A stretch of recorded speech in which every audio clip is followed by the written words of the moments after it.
Juan Carlos Mejía, abogado y especialista en Derecho Comercial de la Universidad Pontificia Bolivariana, magíster en Derecho en Humanidades de la Universidad EAFIT, también es socio de la oficina Legal Mejía, Abogados Asociados. Entonces, a los panelistas les doy la bienvenida y ya podemos iniciar entonces con nuestro webinar.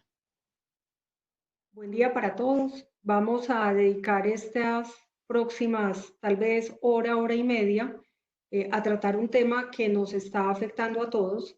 Hemos querido abordar esta presentación desde dos puntos de vista. La del abogado asesor que tiene que atender las consultas y ofrecer soluciones de corto plazo, un poco basado en el sentido común, obviamente en el derecho, pero sobre todo en la practicidad de lo que estamos viviendo y en la crisis inmediata, que es un poco el acompañamiento que ofrecemos a nuestros clientes desde mi óptica de asesora. Y la segunda visión es desde la óptica o desde la perspectiva del abogado litigante, el caso de Juan Carlos Mejía, quien ha sido practicante de litigio por muchos años, de manera que podamos tener la valoración del riesgo jurídico inmediato versus la posibilidad que se nos viene de una avalancha de reclamaciones de índole judicial.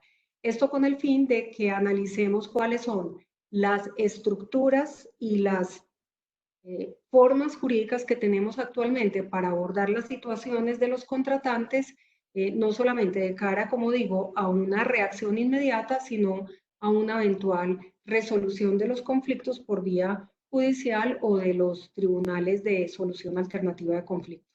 Vamos a dividir la charla en varias partes. En el primer bloque, Juan Carlos estará presentando un poco el contexto internacional. Sabemos que si bien estamos hablando de contratos por naturaleza bilaterales, esta situación la tenemos que enmarcar en un contexto mucho más amplio, dado que no estamos aislados en la crisis que nos aboca. Situaciones adicionalmente como la de la fuerza mayor o el caso fortuito, que serán la segunda parte de la presentación, los instrumentos jurídicos que tenemos en la actualidad de cara a eventos como los suministros de géneros que nos llevan entonces al contexto no solamente de la contratación a nivel local, sino de la contratación internacional. En la segunda parte entonces analizaremos las herramientas con las que cuenta nuestra legislación actualmente y que han generado una serie de dificultades y sobre todo de interpretaciones ligeras de cara al usuario. La fuerza mayor, el caso fortuito, la teoría de la imprevisión, para concluir que no necesariamente estas figuras pueden ser suficientes o nos van a resolver los problemas y vamos a tener que echar mano de otras teorías como las que han desarrollado la jurisprudencia alemana, que nos exigen revisar los contratos dentro de un contexto ampliado, para concluir que van a prevalecer conceptos que hemos conocido históricamente, pero que van a adquirir unas nuevas connotaciones, como es la buena fe, la teoría de la falta de causa que deviene sobreviniente, la necesidad de generar equilibrio contractual bajo unas nuevas figuras denominadas, por ejemplo, el contractualismo social y la necesidad de entender que no podemos seguir interpretando las relaciones contractuales desde una óptica simplemente de beneficio unilateral por la función social que tiene cada una de las empresas a las que estamos asociando en estas relaciones jurídicas. Esto aplicará, como lo vamos a ver en el transcurso de la charla, desde el contrato de arrendamiento, que puede ser la consulta del día a día del arrendatario que tiene un local o una oficina en un pequeño negocio, pasando por situaciones a las que ya nos estamos viendo abocados, como una promesa de contrato sobre un bien inmueble pactada o a 3 meses o a 3 años, lo que puede hacer la diferencia para efectos de teorías de la imprevisión, si estamos hablando de corto o de largo plazo, un contrato de promesa de acciones, un contrato de promesa de capitalización escalonada en el tiempo, donde un jugador internacional o local nos dice, las condiciones cambiaron, yo tenía un compromiso de capitalización que no puedo cumplir, hasta contratos macro, como el suministro de géneros. Sabemos que los géneros no perecen, hemos discutido mucho con Juan Carlos qué significa eso bajo este contexto, que el género no perezca, resulta o parece ser una responsabilidad objetiva y un principio objetivo que tenemos que entrar también a revisar. Porque si tenemos una obligación, por ejemplo, de suministro de energía que está amparada con una póliza de garantía de cumplimiento, una situación como esta puede ver desprotegida completamente a una parte que se creía estaba amparada por unas garantías contractuales. Entonces, pasamos del contexto internacional, las figuras jurídicas que tenemos en Colombia, para concluir que pueden ser insuficientes y que vamos a tener que utilizar otros mecanismos que nos está dando la jurisprudencia internacional para abocar esta situación que, valga decirlo, desde ahora, pues todos sabemos no va a cesar el 30 de junio, como ocurre, por ejemplo, en el decreto de arrendamientos. Una de las primeras preguntas es qué pasa a partir del 1 de julio y qué herramientas nos van a quedar a partir de ese momento. Los dejo ahora con Juan Carlos, al final estaremos contestando las preguntas en la medida de lo posible y si el tiempo nos alcanza de lo contrario, pues le rogamos que la universidad recoja las preguntas y tratemos después de darles solución en un foro subsiguiente. Muchas gracias. Bueno, buenos días a todos. No hay nadie, creo que no existe, en el mundo que le haya tocado una crisis como la que estamos viviendo hoy.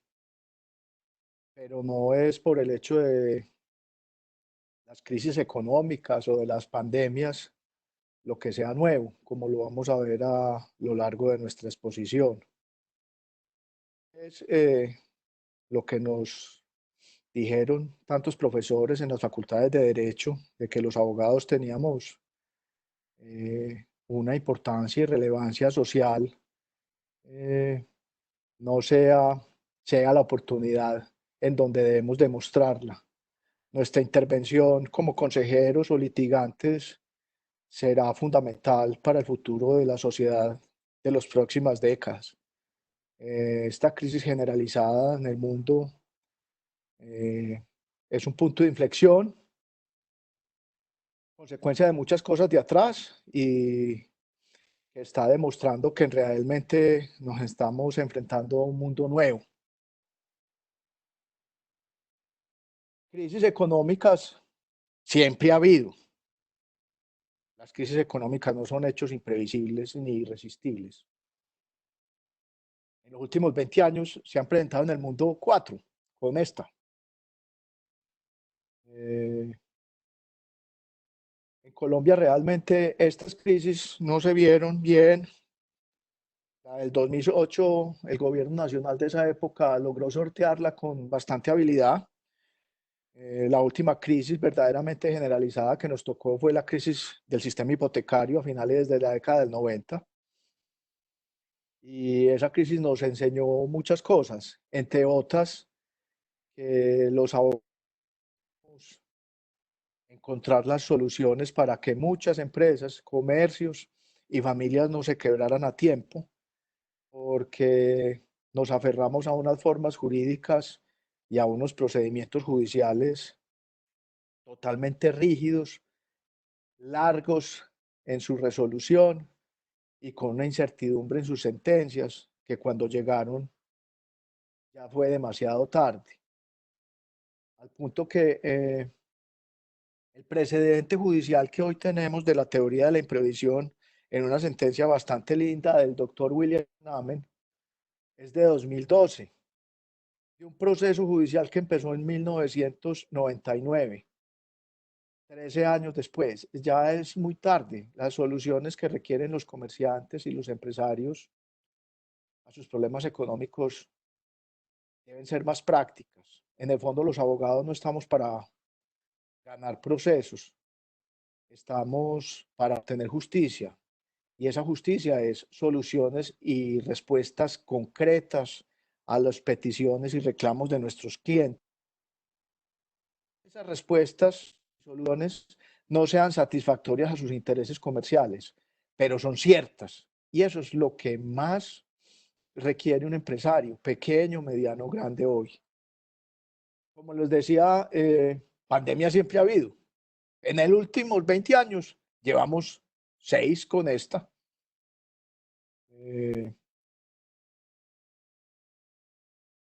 El problema de las crisis económicas y las pandemias no son sus causas, son los efectos que ellos generan en las relaciones económicas de las personas. Porque esos riesgos que se hacen ciertos se vuelven incontrolables para los empresarios y los contratantes. ¿Qué hay de nuevo hoy a las pandemias y crisis económicas de antes?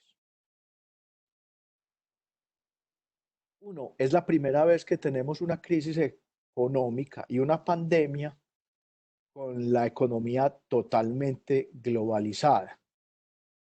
Sobre este punto quiero hacer como un recuento histórico de por qué estamos en un mundo nuevo. Básicamente entre los años 2007 y 2008, con el advenimiento de la creación de las redes sociales, de los teléfonos inteligentes, del robot Watson, que desarrolló los primeros pasos acelerados de la inteligencia artificial por parte de IBM, con el abaratamiento de las pruebas de ADN, más o menos algo así, una prueba de ADN en el año 2001, 2002 costaba $100 millones, hoy cuesta entre 800 y $1000 una prueba de ADN. El cambio que eso generó en muchas actividades empresariales y muchos desarrollos tecnológicos es dramático. Entonces, esa globalización de la economía se traduce en qué? En los encadenamientos de las actividades empresariales. Y esos encadenamientos de actividades empresariales crean redes y conexiones entre empresarios pequeños, medianos y grandes. De tal manera que un zapatero pequeño en Ibagué puede que se sienta solo, perdido en un país de economía mediana, pero no es cierto porque sus suministros pasan por una serie de cadenas de suministros que hoy están paralizados. Y por más que él quisiera cumplir, no lo puede hacer. Por más liquidez que tuviera, se encuentra impedido para ello. Las herramientas tecnológicas, la transformación de la inteligencia artificial y nuestro relacionamiento con la naturaleza y los demás seres vivos son simplemente los motores que cambiaron el mundo. Y en ese mundo nuevo, ¿cuál hoy estamos viviendo? Con todos esos avances que surgieron en la primera década de este siglo XXI, así que la pandemia y la crisis económica sea distinta. Ustedes se preguntarán por qué hablo de crisis económica, porque he sentido en las lecturas de las últimas semanas que no sé muy bien, no se sabe advertir muy bien si lo que genera la crisis en los contratos de empresas y empresarios, sea la guerra comercial con China que Estados Unidos venía sosteniendo, la guerra por el petróleo que nos hemos visto involucrados, o la pandemia, todas a las anteriores juntos. Eso lo podremos saber en unos meses, pero hoy es bastante difícil de determinar en realidad qué es lo que desencadenó todos estos hechos a los cuales hoy nos vemos abocados. En ese contexto, es preciso volvernos como en realidad a qué teníamos el contrato, porque todos teníamos desde la universidad el contrato era la conjunción de la autonomía de la voluntad de dos partes para producir obligaciones de dar, hacer o no hacer, y regido bajo un principio casi intocable, que era el artículo, que es el artículo 1602 del Código Civil, que habla de que el contrato es ley para las partes. Pero no, eso no es así. Esa visión del contrato es una visión ideológica del Estado liberal del contrato. El contrato es el instrumento por excelencia para el tráfico económico, como el debido proceso es el instrumento por excelencia para que no nos matemos. De tal manera que derecho contractual y reclamos o incumplimientos por contratos, pues los vamos a encontrar en la República de Colombia, Cuba o en la República Bolivariana de Venezuela. Y van a existir los mismos problemas jurídicos a resolver. ¿Qué pasa cuando una parte incumple? ¿O qué pasa cuando las dos partes incumplen? Porque en el fondo, como nos lo indica la raíz latina, la palabra contrato es la unión de esfuerzos para conseguir un objetivo. Así los intereses a veces parezcan antagónicos, pero en el tráfico económico esos intereses no son antagónicos, porque precisamente de eso se trata el tráfico económico, del flujo de bienes y servicios, que modernamente se representan en dinero, la gran mayoría a la contraprestación de bienes y servicios. Pero eso no necesariamente así. La moneda, como bien lo saben expresar los economistas, es una ficción para la facilitación del comercio.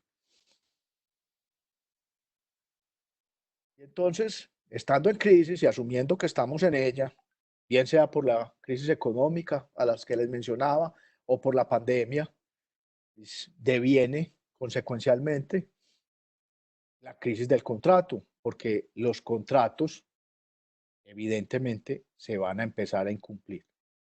Y esos incumplimientos podrán ser de muchas maneras. Pueden ser incumplimientos totales, pueden ser incumplimientos parciales, sobre obligaciones sustancialmente relevantes al contrato o sobre obligaciones insustancialmente relevantes al contrato. Pueden ser imputables al deudor, bien sea por dolo o por culpa. Pueden ser justificados. Esas imposibilidades de cumplir pueden estar injustificadas o justificadas, pueden ser permanentes o transitorias. Los cumplimientos pueden ser muy onerosos, muy gravosos o más o menos gravosos. Todas esas consecuencias legales que trae nuestro ordenamiento jurídico traen efectos diferentes para las partes. Y más cuando estamos hablando de crisis generalizada en el cumplimiento de las obligaciones en un contexto de globalización de la economía, en donde los encadenamientos empresariales son esenciales.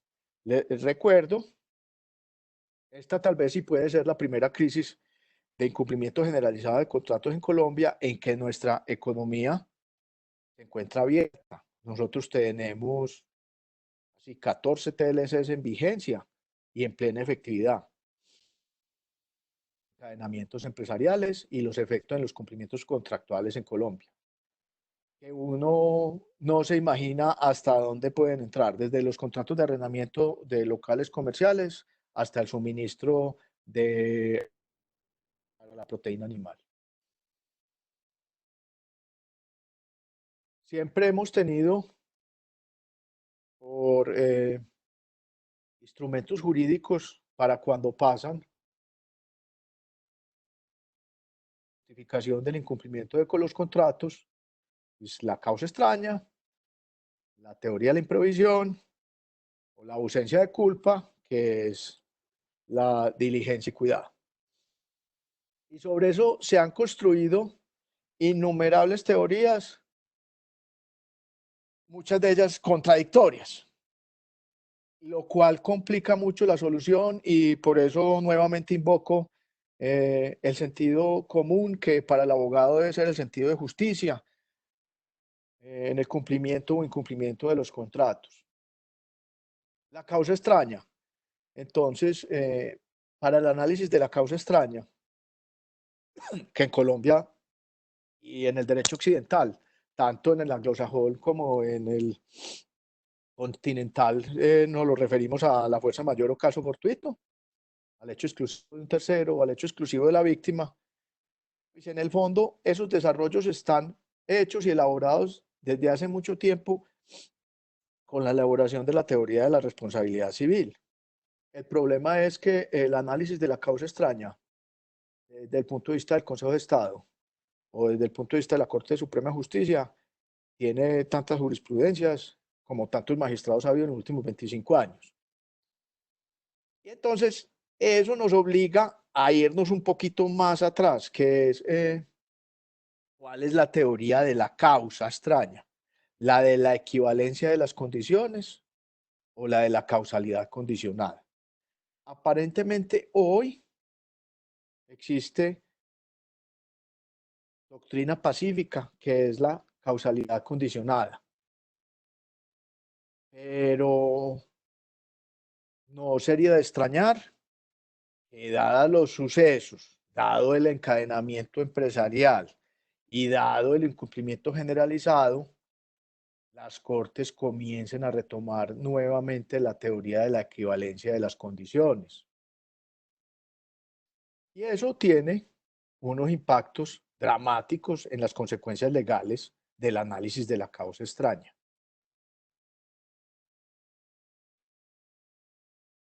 Empezando porque la causa extraña solamente, según los análisis que hoy vienen haciendo nuestra Corte y que nuestros doctrinantes han defendido por años, pues no cobijan sino ciertas obligaciones de resultado en donde no hayan involucrados géneros. Entonces, básicamente, pues estamos sacando la gran mayoría de los contratos del análisis de la causa extraña. La teoría de la imprevisión, que sería entonces el otro instrumento jurídico al cual deberíamos acudir en un caso de crisis generalizada de incumplimiento de contratos, pues tiene los requisitos que ahora vamos a ver más puntuales, pero se agota en tanto estamos hablando de contratos con prestaciones diferidas o trato sucesivo en el largo plazo. Y finalmente, el otro instrumento que tenemos es la ausencia de culpa o la prueba de la diligencia y cuidado, que se contrae a las obligaciones de medio. Esos son básicamente los instrumentos que nuestro ordenamiento jurídico ha concedido a los contratantes de derecho privado para resolver los incumplimientos justificados. Todo pareciera indicar que esos instrumentos no son suficientes, como vamos a explicar más adelante. La causa extraña es los eventos exteriores al deudor, imprevistos, irresistibles, que hacen imposible el cumplimiento de la prestación a la cual el deudor se obligó y que devienen de la fuerza mayor o el caso fortuito, en este caso, o del hecho exclusivo de un tercero o del hecho exclusivo de la víctima. En este caso, la causa extraña nos apuntaría a la fuerza mayor o al caso fortuito o lo que refieren en el derecho anglosajón, los actos de Dios. En este caso, es muy importante que tengamos en cuenta de qué se trata el hecho exterior, porque la definición que nos trae el Código Civil del caso fortuito, la fuerza mayor, acudiendo a eventos catastróficos o extraordinarios de la naturaleza, nos hace creer que para que yo pueda probar la causa extraña, tengo que probar un hecho extraordinario, como un tsunami o una pandemia o un terremoto.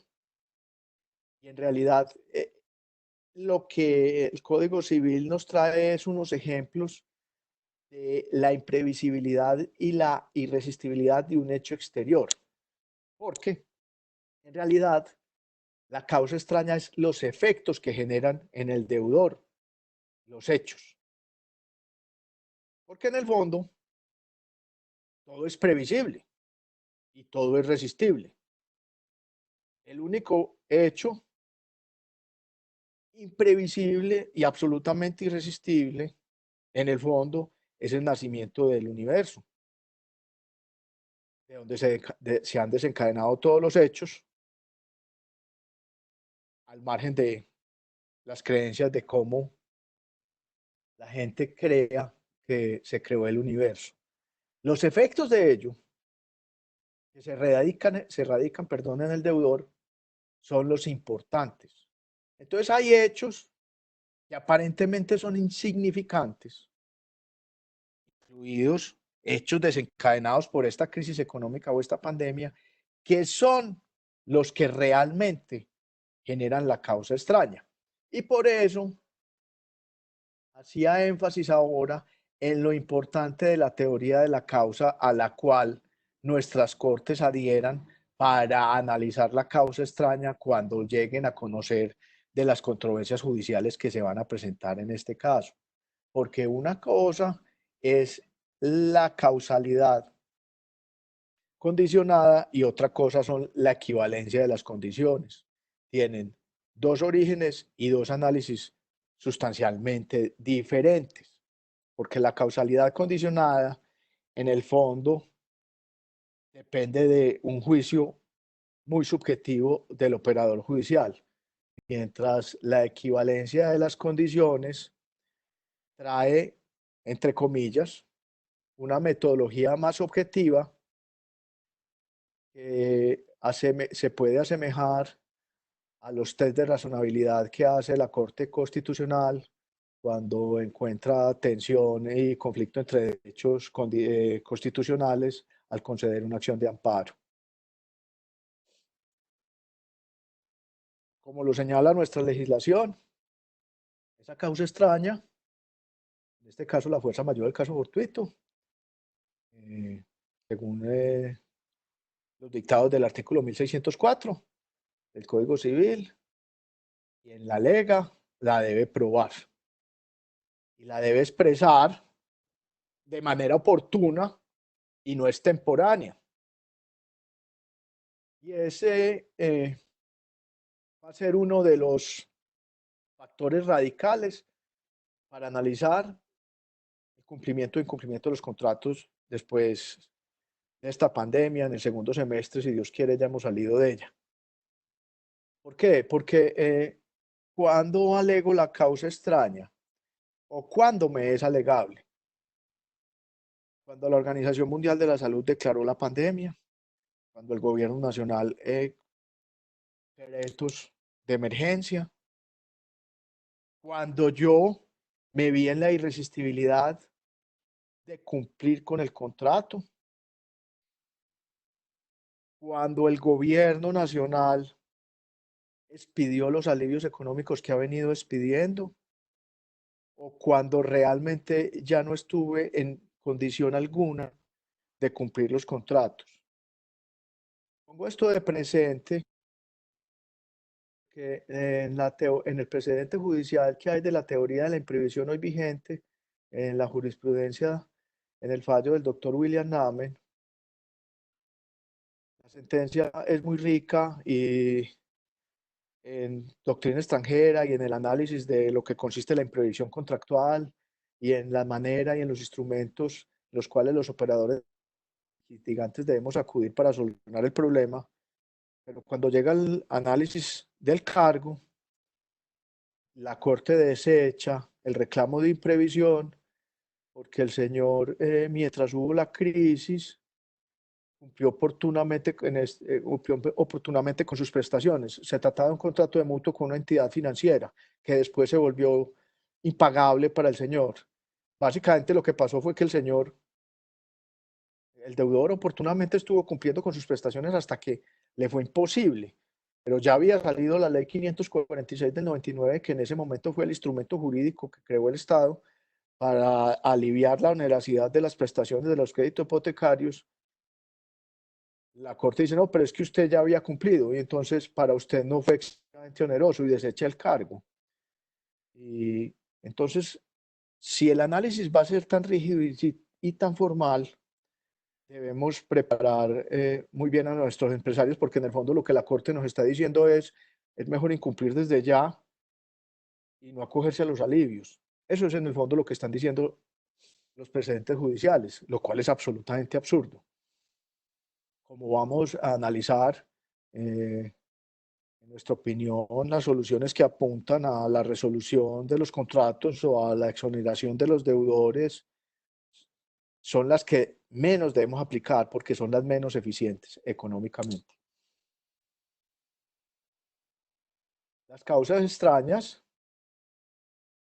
pueden ser temporales o definitivas. Bien lo sabemos que si son temporales, nuestra obligación no nos exonera de cumplimiento, mientras si son definitivas, estaré exonerado de la prestación siempre y cuando no esté en mora.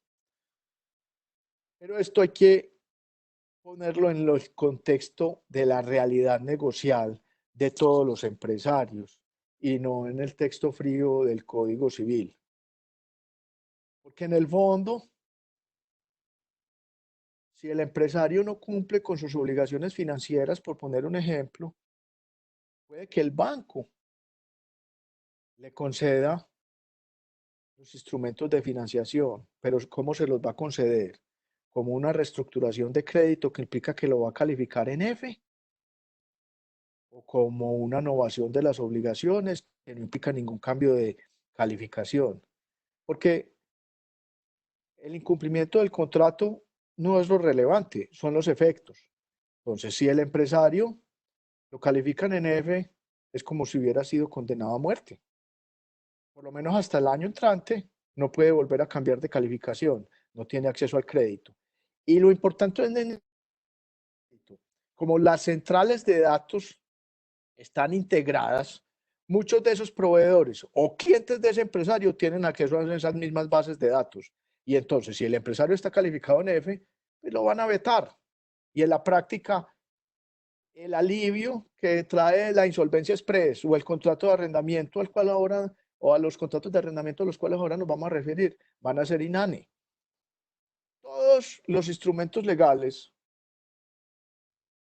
están diseñados hoy en día para un mundo paradisiaco. Me exoneran de la causa extraña si no estoy en mora. Y si estaba en mora por un día o por 2 días, el cumplimiento es sustancial o insustancial. Todos esos análisis son los que tenemos que hacer al momento de tomar una decisión, que en el fondo es lo que nos van a pedir nuestros clientes y los operadores judiciales, que nosotros tomemos decisiones con fundamento en los instrumentos jurídicos que hay y los precedentes judiciales existentes, que hoy obligan casi a un acto de adivinación de qué es lo que va a pasar en los años venideros.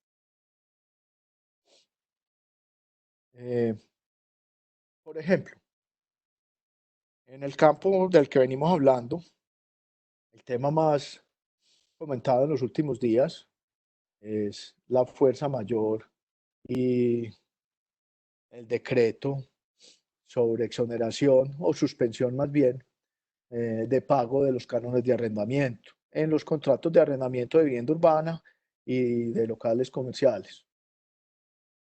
Primera pregunta, ¿el decreto concede u otorga la fuerza mayor de manera legal? Pareciera que fuera un desarrollo del artículo 1616 y 1604 del Código Civil, porque dice que como hay fuerza mayor, no se pueden cobrar intereses de mora. Pero acto seguido, dice que tiene que reconocer un interés bancario corriente bajo el periodo de suspensión contractual. En el fondo lo que está es sancionando al arrendatario, porque no tenían pactados intereses bancarios corrientes porque los está señalando, porque está privilegiando, perdón, al arrendador sobre el arrendatario. ¿Qué pasa con las cláusulas de los contratos hacia atrás? Si había alguna cláusula del contrato de arrendamiento que se venía incumpliendo, el efecto de la suspensión hace que se nove y haga una especie de condonación legal. ¿Qué pasa cuando se reactive otra vez el término de vigencia del contrato? ¿Estoy en mora a partir del 1 de julio o no estoy en mora? ¿Tengo que enviarle el cheque al arrendador el 1 de julio de todo o puedo discutirlo?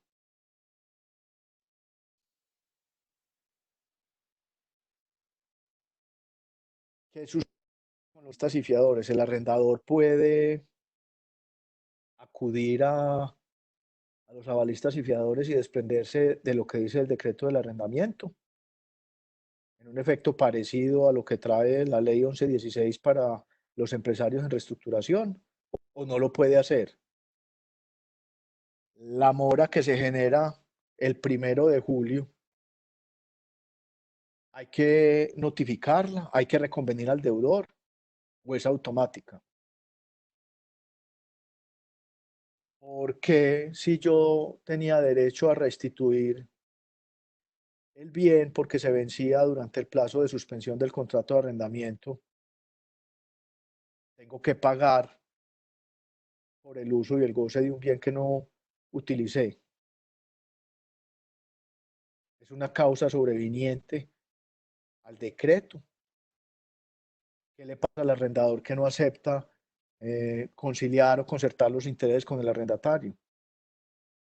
En mi opinión, el decreto oscureció más que aclarar y puede generar muchas más controversias y más dificultades entre las partes vinculadas a un contrato de arrendamiento que las disposiciones legales que se encontraban vigentes.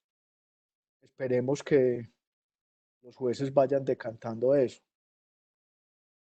Lo que pasa es que los contratos de arrendamiento tienen una dificultad. Quien está en mora no es escuchado por el juez. Dice la ley 820 que regula la vivienda urbana y que se ha venido aplicando en ciertas jurisdicciones a los locales comerciales. Si yo no puedo ser oído en los pruebas de restitución, pues nunca sabremos qué opinan los jueces sobre eso. Y de contera, los plazos de restitución de inmueble por mora no tienen casación. Entonces, nunca vamos a saber la Corte qué va a opinar sobre este tema. Hablemos ahora del seguro de arrendamiento, que casi todos los arrendamientos de vivienda urbana lo tienen pactado y lo tienen vigente. Me preocupó mucho las declaraciones que hicieron varios aseguradores en la República esta semana, porque en el fondo no saben qué hacer.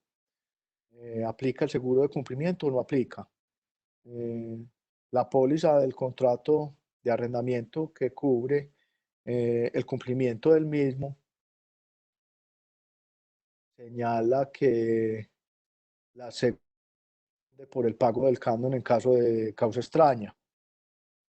Incluso la define bastante particular porque además de la fuerza mayor o el caso fortuito o la causa extraña, incluye causa legal.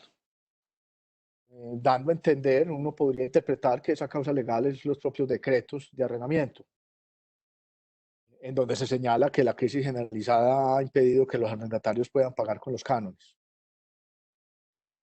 Entonces, si ese incumplimiento no es imputable al arrendatario, no hay incumplimiento, el arrendador no puede cobrar el siniestro,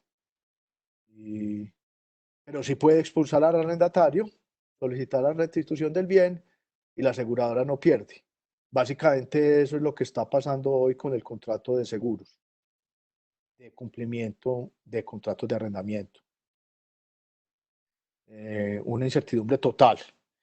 Según la póliza, la aseguradora no responde, el arrendador está descubierto y el arrendatario está en una situación de limbo generado por el decreto. Más dudas aún. Existen muchos contratos de arrendamiento en donde se ha pactado que el acreedor puede ejercer el derecho de retención sobre los bienes que se encuentran en los locales comerciales, en una figura bastante parecida al paz y salvo que se exige eh, en las copropiedades horizontales con destinación de vivienda. ¿Puede ejercer ese derecho de retención hoy el acreedor? ¿Qué sucede con ese derecho de retención si el arrendatario acude a un régimen de insolvencia? Pareciera que todas esas preguntas no tienen respuesta, o su respuesta requiere de análisis muy complejos y de maromas e interpretaciones legales bastante sesgadas. Como decía el doctor Davis Echandía en sus análisis, dependiendo del lugar de la biblioteca en donde uno se ocupe. Pero ese no puede ser el análisis legal que hagamos hoy. El análisis legal que hagamos hoy es cómo salimos de la crisis de pandemia económica todos, no solamente unos. Nos tenemos que salvar es todos. De nada sirve salvar solamente a los arrendadores, porque si se salvan los arrendadores, pues no van a tener arrendatarios a quien entregarle los bienes. Y de nada sirve salvar a los arrendatarios, porque no vamos a tener arrendadores que faciliten bienes para su uso y su goce. Nos tenemos que salvar es todos. ¿Qué es? Por eso pasamos a este punto que es crítico y que parece que es pacífico en la doctrina y la jurisprudencia. Las obligaciones de dinero no se extinguen, aún en eventos de fuerza mayor o caso fortuito, porque nos dicen que los géneros no perecen. Y pareciera ser que este es el punto esencial que va a obligar a los abogados y a los operadores judiciales a pensar en los próximos años. Si uno mira todas las construcciones teóricas que se han elaborado a través de los siglos sobre el Código Civil, todas tienen excepciones, todas, menos esta disposición del género del artículo 1616 del Código Civil. No tiene excepciones. Quien debe dinero no se exonera en el pago de su obligación bajo ninguna circunstancia. Lo tiene que pagar. La única excepción es que si no está en mora, está exonerado de pagar indemnizaciones, penas o intereses de mora. Esta disposición, si uno la mira en el tiempo, empieza a entender que tiene mucho fundamento en el pilar de una economía de mercado. Si el dinero no puede exonerar al deudor. Pero el ejemplo más claro lo estamos viviendo hoy en los contratos de arrendamiento. No puede garantizar el uso y el goce satisfactorio de los inmuebles que ocupan sus arrendatarios. Y justificó eso en la pandemia. El arrendatario no puede usar ni gozar esos mismos inmuebles, pero no se exonera en el pago de su prestación. Eso no parece justo. Eso es contraevidente. No puede ser que una misma causa extraña favorezca a una parte y no favorezca a la otra. Dice un principio bastante conocido, amparado en el artículo 1602 del Código, de que el contrato es ley para las partes y solamente produce efectos entre ellos. Pero ese principio de relatividad de los contratos se ha ido permeando y se ha ido fracturando con el paso del tiempo. Y existen bastantes precedentes judiciales en donde se le hace excepción. Recuerdo ahora los pactos que hacen los cónyuges en renuncia gananciales. El principio ahí no aplica si se afecta a terceros. Las decisiones que toman los liquidadores o los administradores de las compañías eventualmente no pueden afectar a los mismos accionistas ni a terceros acreedores. La construcción teórica de la acción pauliana o de la simulación de los actos jurídicos también permea el principio de relatividad de los contratos. Pareciera ser que el principio de la relatividad de los contratos puede ser el fundamento para pensar el artículo 1616 del Código Civil tiene que ser reinterpretado, porque si el arrendatario no se puede exonerar en el pago de su canon de arrendamiento, entonces el propietario del bien, ¿dónde está cumpliendo la función social de la propiedad que señala el artículo 58 de la Constitución? Es un tema muy complejo que va directo al análisis de la propiedad privada y su función social y por ende al sistema democrático que defiende nuestra Constitución y defiende todo Occidente. Es un tema bastante complejo. Ahora, en todos esos contratos, sean de arrendamiento, sean de suministro, sean de compraventa, sean de promesas de compraventa, sean de capitalizaciones, todos los contratos, pues habrá unos en que se pactó la eventualidad de una causa extraña, en otros que no se pactó, y en otros en que están llenos de lagunas, que serán los más. Ahí es donde entramos los abogados con una teoría que ha cogido mucha fuerza en los últimos años, sobre todo en el cumplimiento de las prestaciones de contratos internacionales, que se llama la integración del contrato. Y que en Colombia lo conocemos como la buena fe y los deberes secundarios de conducta.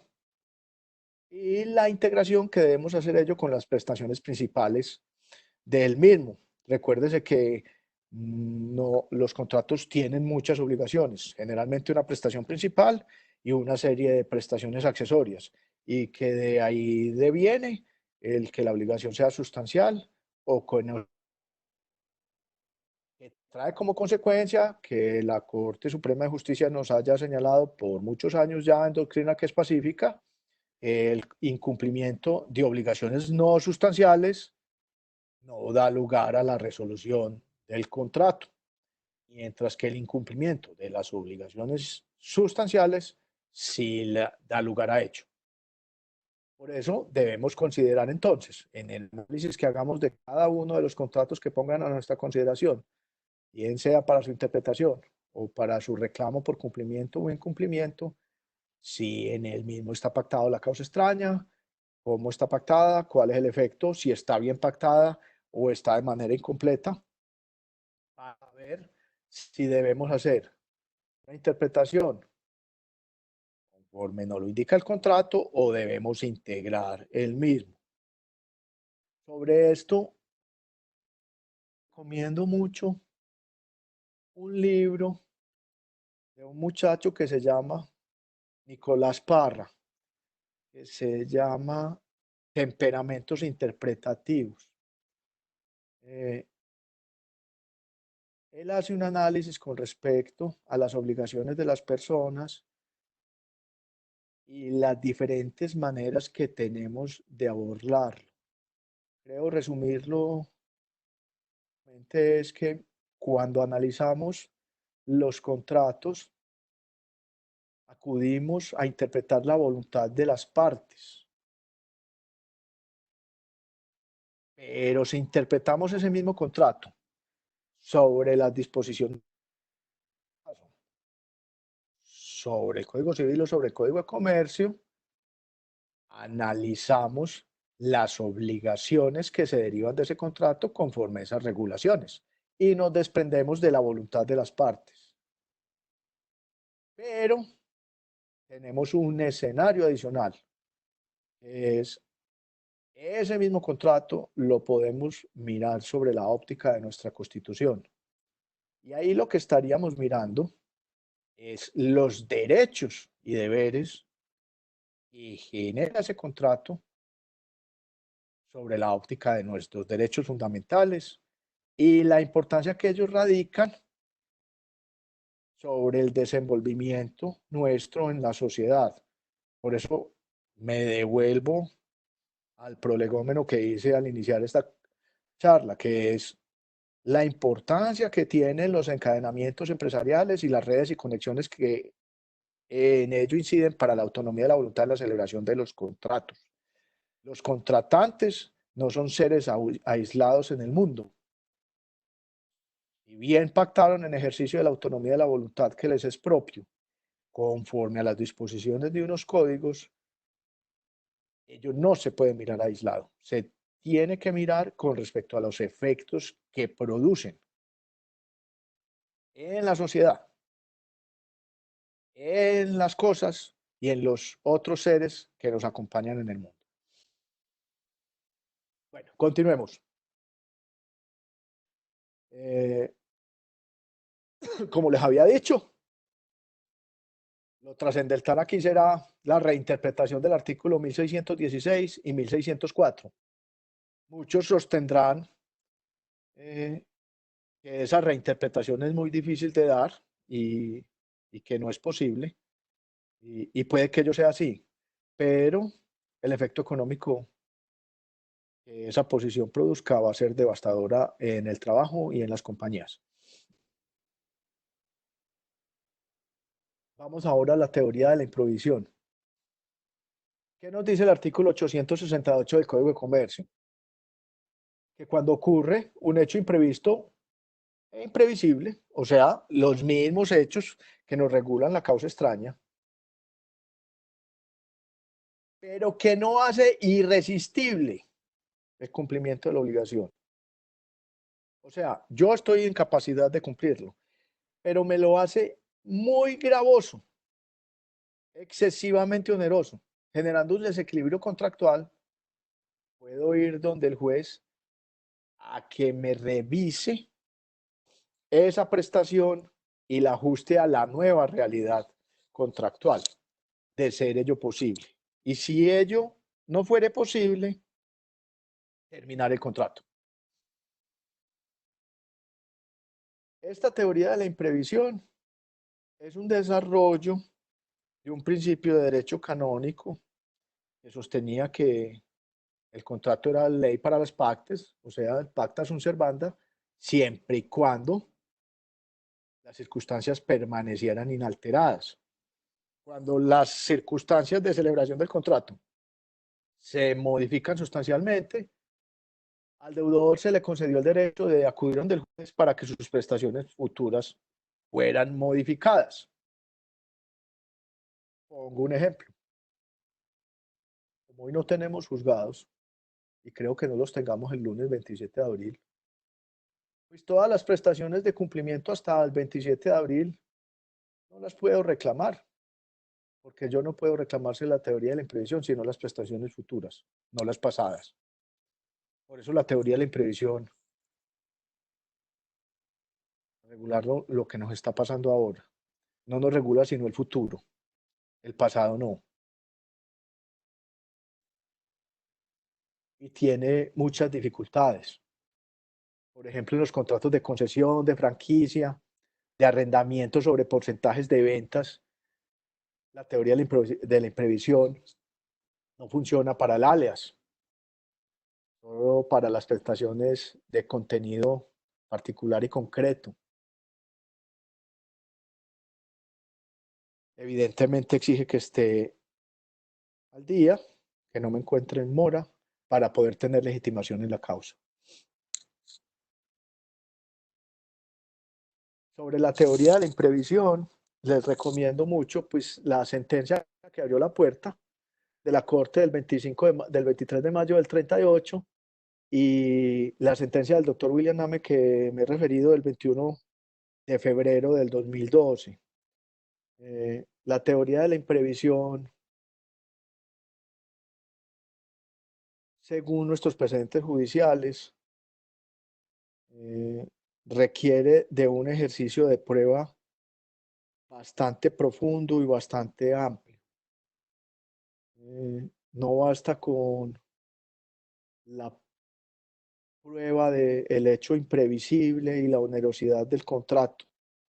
Requiere de una profundización del nexo causal con las condiciones particulares de cada uno de los empresarios que sean afectados por ello. Por eso les recomiendo bastante su lectura, porque si había algún caso paradigmático de teoría de la imprevisión, fue que las tasas de interés se subieran del 18% efectivo anual al 70% efectivo anual en los créditos hipotecarios, como sucedió a finales de la década que finalizaba el siglo XX. Eso fue un hecho irresistible para cualquier deudor hipotecario, que obligó incluso a intervenir a todas nuestras cortes, porque el Consejo de Estado fue el que decretó la nulidad de los decretos que regulaban esas tasas de interés. La Corte Constitucional declaró la inexequibilidad y ordenó al gobierno legislar. El Congreso emitió las disposiciones legales pertinentes. Desafortunadamente la Corte Suprema fue, creo, demasiado conservadora en aras de la preservación de la seguridad jurídica, bajo la defensa de que el contrato es ley para las partes y sus modificaciones deben ser excepcionales y bajo circunstancias extraordinarias, que eran esas. Y desafortunadamente nos va a tocar a nosotros volver a acudir a la Corte, a volver a suplicar, porque las circunstancias ahora son más difíciles que en esa ocasión. Como les decía ahora, los hechos irresistibles que atacan a nuestros empresarios de la pandemia o de la crisis económica o de las dos, pero no necesariamente esos hechos que son los que me generan mi causa extraña, sino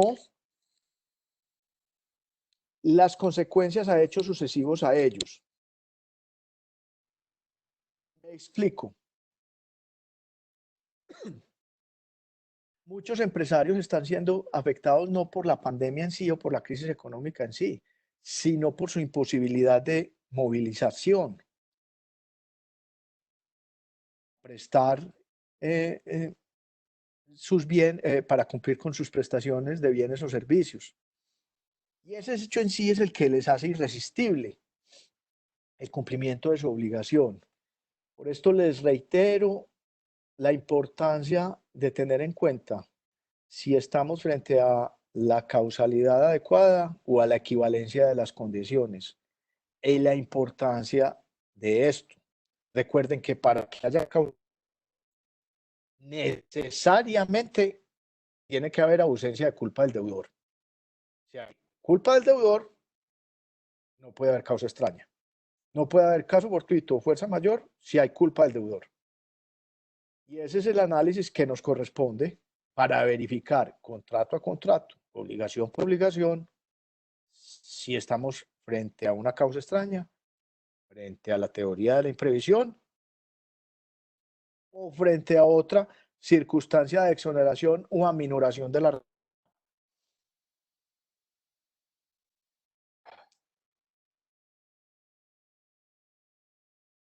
Esto ya se los relaté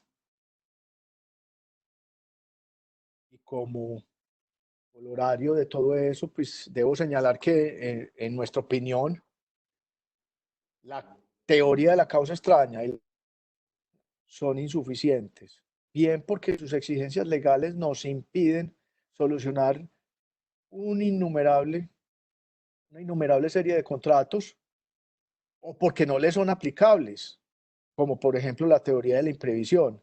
¿Qué va a pasar con los contratos de suministro, franquicia, concesión y sus prestaciones onerosas entre marzo 6 y hoy que es abril 24?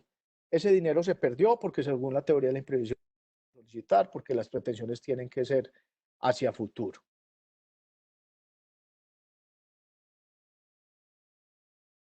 Un análisis novedoso e importante surgido de la doctrina alemana es que cuando hay un incumplimiento generalizado y recíproco de las prestaciones, puede generarse que falte la causa de los contratos. Porque si desaparece la causa que nos motivó a llevar el contrato de arrendamiento, o de suministro, o de concesión, o de franquicia, y esa causa es recíproca, no tengo contrato. Porque ¿cuál es el criterio para yo exigir que una parte sí tenga contrato o sí lo incumpla y la otra no lo tenga y no lo incumpla? Y ese es el problema que estamos viendo generalizado con respecto a las obligaciones de género, por circunstancias que evidentemente son ajenas y extrañas, imprevisibles e irresistibles al deudor, pero que por tratarse de un género las debe cumplir. Tal vez una solución sería desde el análisis de la causa. Desaparecen los motivos que me llevaron a contratar y me implica, que es lo importante de este análisis y la razón por la cual lo traemos aquí, me implica adaptar el contrato a las nuevas circunstancias. Porque como lo vamos a ver ahora, la teoría de la causa extraña y la teoría de la imprevisión tienen un defecto muy grande y es que no son eficientes económicamente, porque apuntan a la resolución de los contratos o a la exoneración de los deudores. Y en una crisis de la naturaleza de la que nos ocupa, lo que tenemos que proteger es la realidad económica, que en el fondo se representa en la existencia de las actividades empresariales y de los empleos que ellos generan.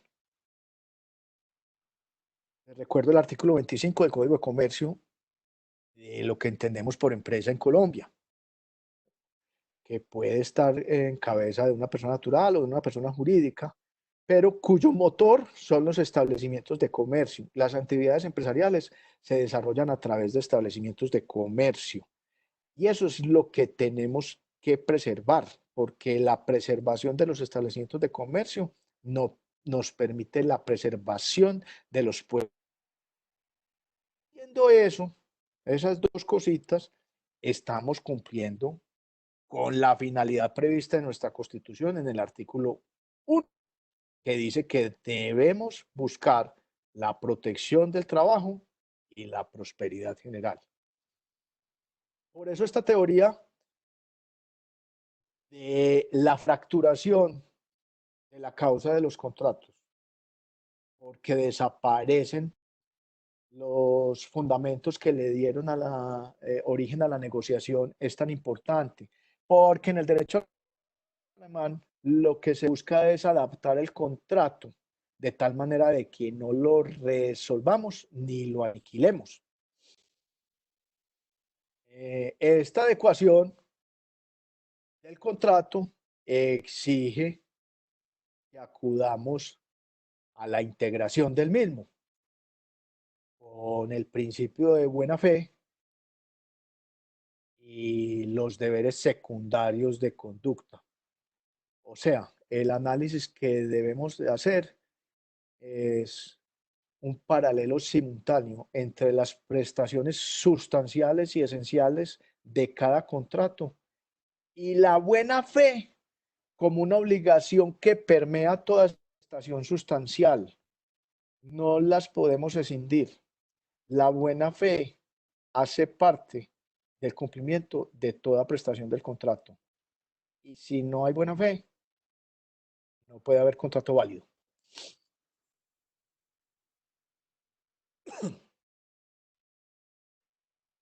en análisis que son demasiado complejos. Les voy a poner un ejemplo. Cuando se habla de la crisis del contrato de arrendamiento, entonces el ejemplo más claro para la defensa del arrendador es que no, es que es una pobre señora que vive de ese canon de arrendamiento, ¿cómo se le van a dejar de pagar? Y entonces, mirado en términos de justicia aristotélica, evidentemente uno tendería a defender a la señora. Y si se va uno al otro extremo, dice, no, es que ese es un fondo inmobiliario que tiene un sinnúmero de comerciales arrendados, tiene suficientes recursos para hacer reducciones de cánones de arrendamiento a sus diferentes inquilinos. Pero resulta que no, que es que esos fondos inmobiliarios han emitido títulos con base en sus activos, títulos que están inscritos en el Registro Nacional de Valores, que a su vez han adquirido los fondos de pensiones, que son el ahorro del público, el ahorro de todos los trabajadores, y entonces, como por qué a ese, porque es muy grande, le vamos a exigir que condone y rebaje, si es el ahorro de todos nosotros que tenemos nuestros aportes de pensión en los fondos, y al otro que tiene un local solo porque no vive sino de eso, ese sí tiene derecho a que le paguen todo. Es una disyuntiva demasiado compleja. Y por eso es preciso que hay que acudir a instrumentos adicionales por fuera de los ordinarios que hemos conocido. La innovación jurídica será el nombre de lo que conozcamos de aquí en adelante, porque las respuestas no tienen sino incertidumbres. Ninguno de los que estamos en esta conferencia habíamos vivido esto y no hay nadie en el mundo que lo haya vivido. Porque algo similar ocurrió en 1918. Nadie está vivo. Nadie de los que vivió eso en 1918. Nadie tiene las soluciones ni la respuesta. ¿Y qué pasa con eso? Que debemos mirar el riesgo de una nueva manera. Los abogados estábamos muy acostumbrados a mirar el riesgo contractual desde la perspectiva del muy simple, bajo unas categorías jurídicas absolutamente teóricas y sobre la base de unos pronósticos. ¿Qué pasa si tal cosa? ¿Qué pasa si la otra? ¿Qué pasa si la de más allá? Resulta que el mundo globalizado ha traído cosas muy buenas, pero también ha traído otras que no sé si calificarlas de malas, pero por lo menos son desconocidas para nosotros, entre ellas la incertidumbre. Un mundo de incertidumbre que ya no tiene sino dos clases de riesgos. Aquellos que nos generan la imposibilidad absoluta de controlarlos, como sería el riesgo de la pandemia. Tenemos absoluta imposibilidad de controlar ese riesgo. U otros riesgos que nos impiden de manera particular y concreta a cada uno de los actores de la vida económica y del tráfico económico a controlarlos. Y son distintos dependiendo del nivel de empresarismo o de tráfico económico que tenga cada uno de esos individuos. ¿Eso qué implica? Nos implica que tenemos que pensar en una nueva forma de reparto del riesgo y de cómo se va a asumir en cada uno de los contratos que celebremos de ahora en adelante y en la manera en que repensemos el artículo 1616 del Código Civil con respecto a la responsabilidad de los géneros y el artículo 1604 que todos nuestros tratadistas, les recomiendo mucho nuevamente los libros de los doctores Javier Mayo y el doctor Jorge Subescún sobre la materia, desdeñan y minimizan la graduación de la culpa que hizo don Andrés Bello hace 130 años. Porque pareciera que la culpa grave, leve y levísima volvió a ponerse de moda. Puede ser la manera en que comencemos a evaluar los riesgos. Y puede ser de que el artículo 1604 tenga una nueva interpretación diferente a la que conocemos hoy, en donde la división tripartita de la culpa no se le concede ninguna relevancia. Pero esa nueva gestión de riesgo nos debe llevar a que la interpretación que hagamos sobre los contratos y sobre el incumplimiento de los mismos lleve a que tratemos de que el negocio continúe, que la actividad empresarial no desaparezca, porque ello pareciera, según los economistas, más eficiente, porque ello genera más lealtad y cooperación entre las personas, que es lo que requiere hoy el sistema democrático. Esa lealtad y cooperación nos genera confianza en que el sistema funciona, porque si acudimos a una resolución masiva y general de contratos, lo que va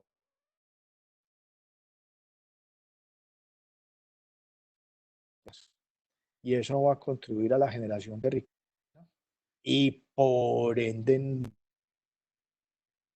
a la recuperación de la producción, la empleos y puestos de trabajo, no solamente de los empleados formales de las empresas, sino de los que somos independientes o esa nueva categoría que llaman no informales, que es una nueva categoría en el fondo de empleados porque muchos de ellos están por fuera del sistema y requieren de maneras jurídicas y económicas que se vinculen al mismo, pero muchos de ellos están así porque así lo quieren y les parece más ágil y eficiente su manera de vivir.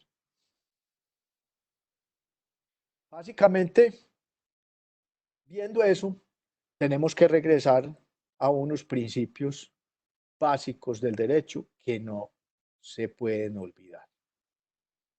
El pacta sunt servanda es el artículo 1602 del Código Civil. El rebus sic stantibus es los contratos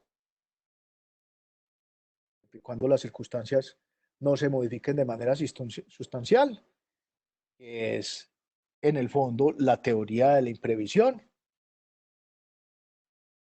A lo imposible nadie está obligado. Es principio del derecho que en el fondo se desarrolla en la causa extraña, pero que tiene que ir más profundo, porque no le podemos pedir, por ejemplo, a los contratistas de prestación de servicios, de factorías industriales, que cumplan oportunamente con los servicios a los cuales se obligaron en zonas de ruralidad, porque hoy todos aquí estamos tranquilos porque tenemos una banda ancha que más o menos nos está funcionando, pero es que la banda ancha en la zona rural no funciona. Entonces, una discusión que tenía la semana pasada, que vale el cuento aquí, la rama judicial trabaja duro para tratar de implementar el litigio virtual, como se viene haciendo en los centros de conciliación y arbitraje, pero eso no es tan simple, y no es tan simple es porque en muchos municipios de Colombia no hay banda ancha. De hecho, no hay 3G todavía. Entonces, yo no le puedo exigir judiciales de esos municipios que cumplan términos y disposiciones legales en los mismos términos y disposiciones legales que pueden cumplir en los centros, en los grandes centros urbanos. Eso es a lo que la gente no está obligada. Igual pasa con un montón de contratistas. Y finalmente, el principio de la buena fe es transversal a todos los asuntos a los que nos hemos referido en el día de hoy, que debe ir acompañado con la dignidad, el trabajo y la solidaridad que nos consagra el artículo 1 de la Constitución, con la finalidad prevista en el artículo 2 de la Prosperidad General, considerando la protección de los débiles y manifiestos del artículo 13 de la Constitución y la función social de la propiedad. Tanto esos principios del derecho como estos principios constitucionales los tenemos que considerar al analizar no solamente la elaboración de los contratos en un futuro, sino las circunstancias de cumplimiento o incumplimiento de las prestaciones que muy seguramente nos van a comenzar a llegar a todos una vez cese la pandemia.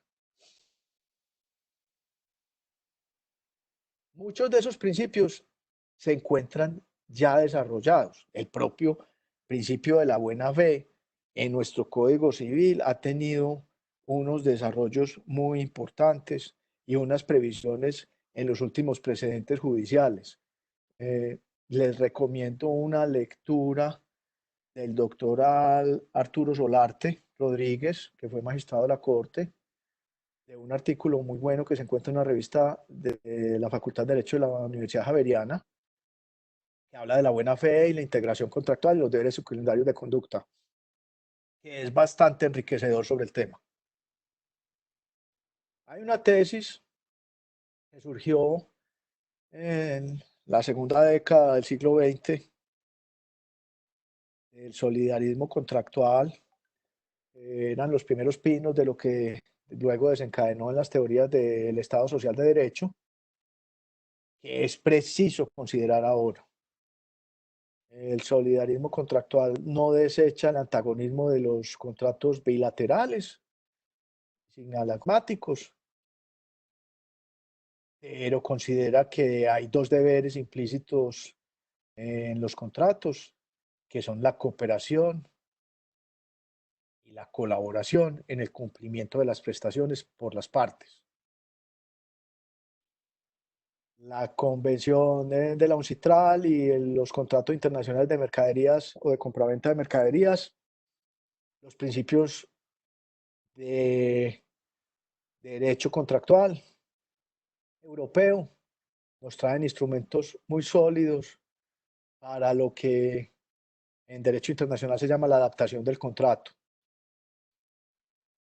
Y vuelvo a mi reinterpretación del Código Civil, no solamente del artículo 1604, sino del artículo 1546, que es el fundamento rector para reclamar el cumplimiento o incumplimiento de prestaciones en contratos bilaterales. Resulta que, como todos lo sabemos, en los contratos bilaterales se encuentra implícita la condición resolutoria tácita. Pero para que las condiciones sean eficaces y válidas, deben ser natural y físicamente posibles. He pensado que en eventos de incumplimiento generalizado de contratos por un evento natural, como el que nos ocupa, tal vez la condición resolutoria tácita ha dejado de existir y los contratos con incumplimientos recíprocos no pueden pedir la resolución del contrato, sino que están obligados a la adecuación del mismo por vía judicial o que ese mismo operador jurídico dé la terminación a ese contrato. Porque el análisis e interpretación del artículo 1546 frente a los incumplimientos recíprocos es insuficiente. Sentencia del doctor Álvaro Fernando García del año pasado de recíproco incumplimiento y el mutuo disenso. Y la Corte ratifica su doctrina del mutuo disenso, dándole interpretación al artículo 1609 del Código Civil, en donde dice que cada parte podría pedir el mutuo disenso, bien sea para la resolución del contrato o el cumplimiento forzado del mismo. Pero como he venido reiterándoles en esta conferencia, las soluciones legales no pueden apuntar a la desaparición de la riqueza. Las decisiones judiciales y las soluciones jurídicas que establezcamos los abogados tienen que ir dirigidas es a la recuperación del aparato productivo para la generación de empleos y la conservación de las actividades empresariales. Mutuo disenso en los recíprocos incumplimientos mediante la resolución del contrato que haga el operador judicial no pareciera ser la solución más eficiente. Tal vez pudiera ser más eficiente considerar como tácitamente desaparecida esa condición resolutoria que va envuelta en los contratos bilaterales para permitir una adecuación de los contratos. Contratos, en virtud del principio de buena fe, deben ir acompañados de los deberes secundarios de conducta, que ordinariamente son considerados para las obligaciones de medio, pero no es cierto. Las obligaciones de resultado también nos imponen a los contratantes deberes secundarios de conducta. El más de ellos es el deber de protección, que encontramos muy vital en los últimos años en el derecho de consumo. Los fabricantes y distribuidores tienen un deber implícito de protección para evitar de que los bienes o servicios que ellos presten o suministren puedan causar daño, poner en riesgo a los consumidores. El deber de información, el deber de consejo, el deber de fidelidad y el deber de secreto son deberes esenciales e imperativos a todos los contratantes hoy, porque en una situación de incumplimiento recíproco,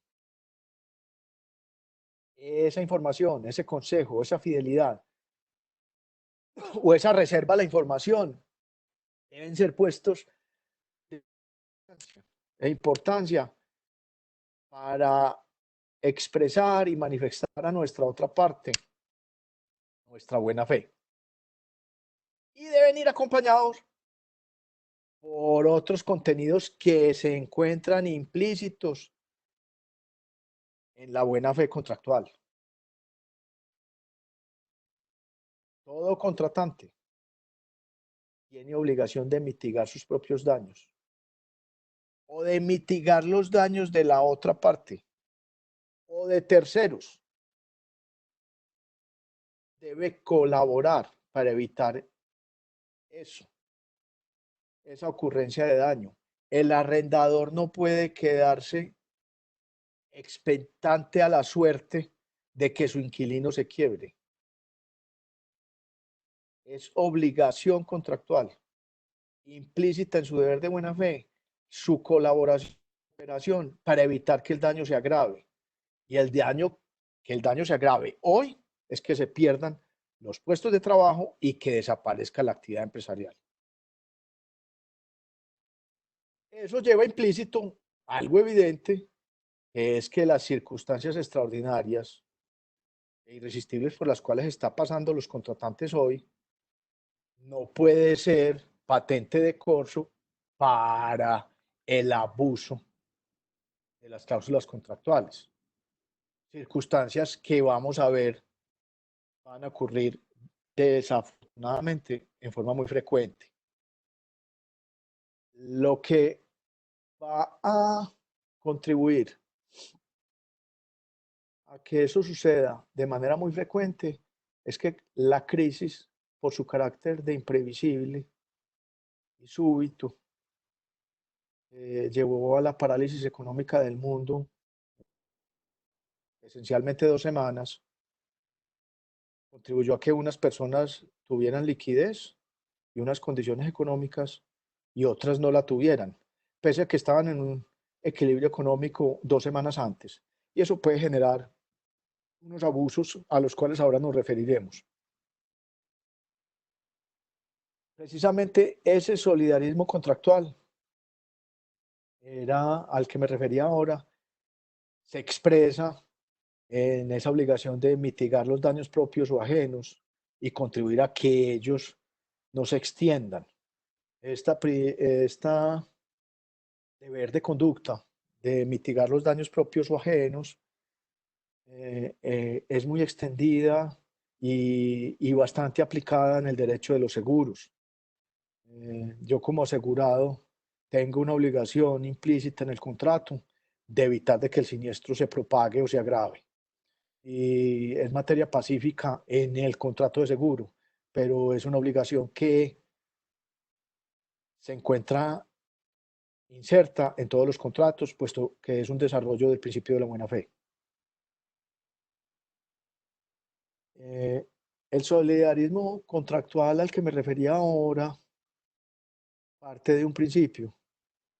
Es que es mejor la cooperación y la colaboración porque en veces el ordenamiento jurídico pone muchas trabas y muchos obstáculos en la solución de los problemas, porque como no puede considerar todos los casos o prever todos los efectos, pues mientras esperamos los pronunciamientos de los jueces, es muy posible que esos puestos de trabajo o esas actividades empresariales desaparezcan. Recuerdo que el presidente Reagan en su decía que cuando el Estado llegaba a facilitar los estados de emergencia era mejor tenerle miedo que esperar actos de beneficencia del mismo. El Estado suele ser muy torpe y muy lento en las soluciones. Por eso los acuerdos entre las partes, mediante la colaboración y la cooperación, pueden ser mejores e incluso pueden ser más baratos, porque reducen los costos de la transacción. Le dejo entonces el campo a la doctora Anita para que concluya esta intervención. Gracias, Juan. Como podemos resaltar en lo que ha expuesto desde la óptica de lo que sería el análisis de cada una de las figuras que tenemos vigentes y su aplicabilidad ante una disputa ante los jueces, pues tenemos forzosamente que concluir que los instrumentos jurídicos actuales son insuficientes. Si bien hemos visto, repito, que nuestros clientes y las partes impactadas con el contrato tienden de manera algo facilista a aducir o a reclamar que se aduzca la fuerza mayor, el caso fortuito o la teoría de la imprevisión, ha quedado evidenciado que puede no operar porque no se cumplan los requisitos o puede no ser el mecanismo más eficiente para solventar la situación que nos está acompañando. El otro punto que debemos concluir forzosamente es que el débil contractual es relativo.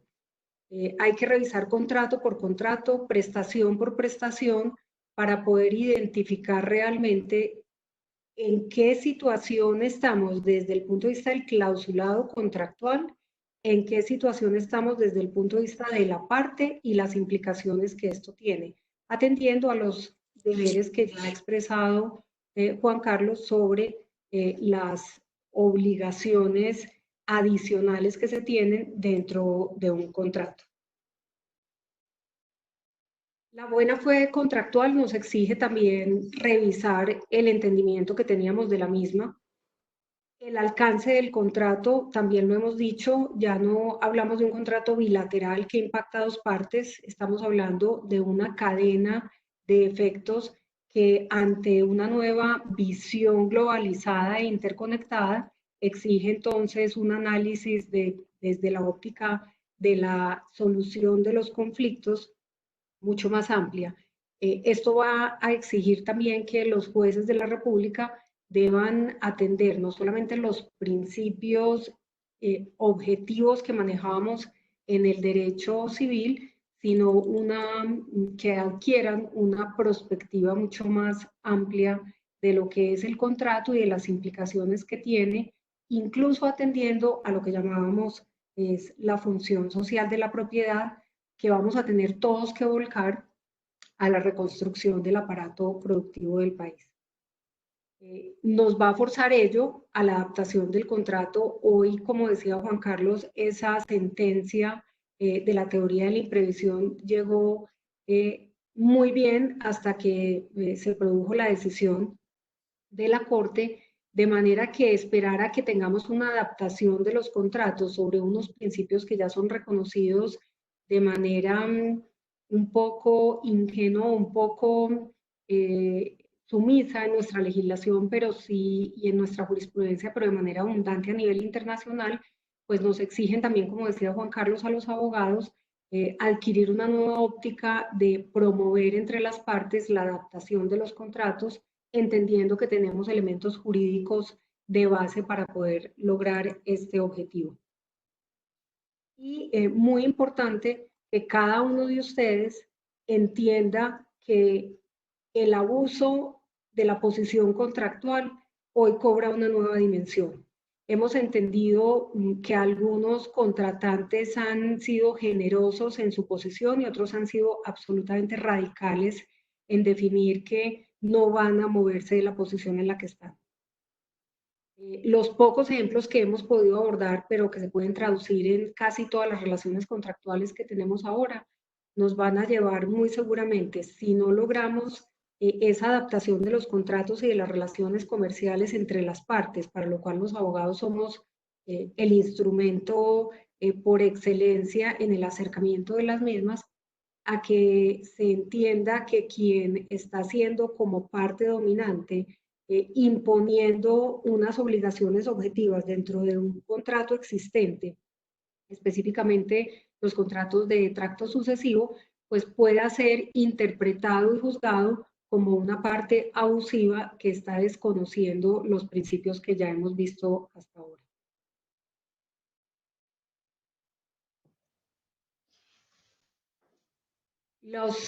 La inclusión de los demás elementos que hemos estado considerando durante la presentación y que creo que han quedado bastante bien explicados, llegando ya al punto que muy seguramente vamos a tener decisiones judiciales donde vamos a incorporar esos principios constitucionales, rompiendo, como decía Juan Carlos, esa camisa de fuerza de lo que era la independencia de las partes y el respeto del contrato como ley para las partes, dado que ahora exige una nueva perspectiva mucho más globalizada.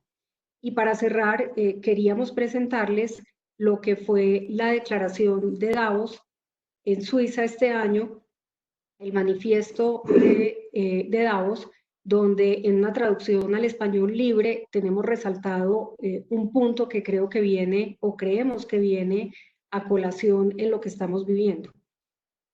La nueva definición a partir del 2020 del manifiesto de Davos sobre la compañía es aquella que no solamente sirve a sus accionistas, sino a todos los interesados, empleados, clientes, proveedores, comunidades locales y a la sociedad en general. De esta forma, nos están dando el mensaje que la compañía no se ve solamente a la generación de riqueza transformada o representada en el dividendo que espera el accionista, sino que se vuelve una red que abarca una serie de actores que van más allá del accionista que invierte a un riesgo para obtener un resultado. Esta declaración de Davos, a la que se han acogido ya varias compañías multinacionales, es un reflejo a nivel internacional y a nivel global de lo que debe ser nuestra posición y nuestro acercamiento a las relaciones comerciales hoy deterioradas, no por la voluntad de las partes, sino por fuerza de las circunstancias, donde la buena fe y la necesidad de adaptarnos exige que tengamos una nueva aproximación como abogados. Muchas gracias a la Universidad de AFIT, muchas gracias al doctor Juan Carlos que aceptó la invitación. Era, como ustedes han visto, supremamente valioso que fuera un abogado litigante quien nos expusiera la dificultad por las que estamos atravesando desde lo jurídico para llegar a una conclusión que le permita con mediana certeza a una parte entender el riesgo en el que está.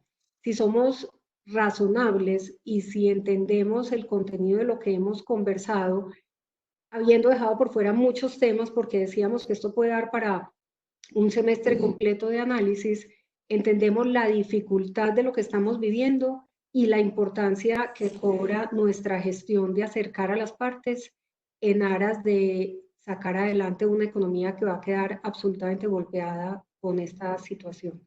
Muchas gracias. Muchas gracias, Ana y doctor Juan Carlos. Tenemos dos preguntas para finalizar ya el evento. Nos pregunta Eduardo Pérez, ¿no sería la teoría de la imprevisión una herramienta jurídica eficiente desde lo económico, en el sentido que a través de la misma se pueden proponer fórmulas que restablezcan la economía del contrato? Pues no siempre esta figura busca la resolución o la terminación del contrato. Déjame, Juan, yo contesto desde mi óptica y después contestas tú. Sí. En la experiencia que nos ha pasado, quienes han mirado digamos, el extracto de la sentencia de la Corte sobre la teoría de la imprevisión, nos han dicho, es que aquí estamos en esta situación. Lo que pasa, como les va a explicar de nuevo Juan Carlos de manera sucinta, la teoría de la imprevisión tiene efectos hacia el futuro y lo que nos dijo la Corte fue, como usted tenía posibilidad de cumplir y para que aplique la teoría tiene que cumplir, entonces si cumplió quiere decir que no tenía una dificultad de tal magnitud. Y eso implica que haya una decisión judicial que no vamos a tener, porque el caso que hablábamos del crédito hipotecario y del incremento de la tasa de interés, pues fue una decisión que vino después, no sé, Juan, de 12 años o algo así. Y lo que necesitamos son adecuaciones inmediatas al contrato. Por eso, aunque la teoría de la adecuación del contrato y de la teoría de la falta de causa luce muy cercana a la teoría de la imprevisión, desde el punto de vista de la aplicación son muy distantes, porque para que haya teoría de la imprevisión, un juez de la causa tiene que determinar que se dieron los hechos, que se dieron las circunstancias y que vale la pena que el juez ingrese a ese respeto del individualismo contractual a volver a nivelar las condiciones de las partes. Si nosotros recurrimos al procedimiento de la teoría de la imprevisión, estamos hablando de fallos que con la congestión judicial vamos a obtener dentro de 10, 15 años. De ahí la importancia de las teorías que estamos mencionando. Te doy la palabra, Juan. No, es que la teoría de la imprevisión no es que no nos sirva para solucionar muchos de los inconvenientes que generarán los incumplimientos contractuales, sino que es insuficiente. Y es insuficiente porque, primero, no sirve para todos los tipos de contratos. Porque el artículo 868 nos habla de contratos de prestaciones periódicas, trato sucesivo, y entonces solamente me deja los contratos de arrendamiento, los de concesión, los de franquicia o suministro. Pero, por ejemplo, los acuerdos de capitalización de compañías, los contratos de promesa, los contratos de compraventa que están en ejecución, los contratos de construcción de maquinaria que se estaban haciendo o contratos de proceso de importación, esos contratos están en el filo de la navaja y el riesgo de que digan que no eran de prestaciones periódicas o tracto sucesivo.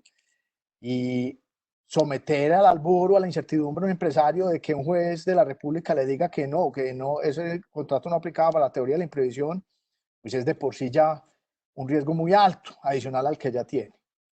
Segundo, como decía Anita, pues la teoría de la imprevisión no nos funciona sino para el futuro, con dos inconvenientes del precedente judicial al que me refería. Que acude a la teoría de la imprevisión, ha cumplido en estos días con la prestación o recibió beneficios de los que el Estado ha entregado, deslegitima su posición procesal y corte. Porque la sentencia es muy bella hasta que analiza el cargo. Cuando analiza el cargo, desbarata toda la imprevisión al demandante en ese momento. Entonces, por eso es que decimos que la teoría de la imprevisión no es que no sirva, sino que es insuficiente. Y en muchos tipos de contratos nos va a tocar acudir a otras herramientas como las que señalamos hoy.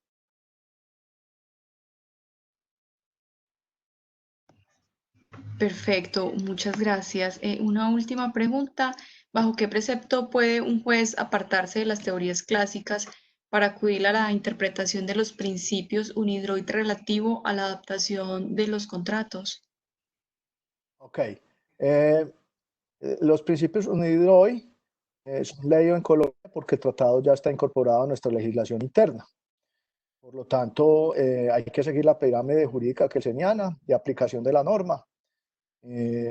Pero estamos hablando de contratos que se regirían por el Código de Comercio, o sea, celebrados en Colombia y cumplidos en Colombia.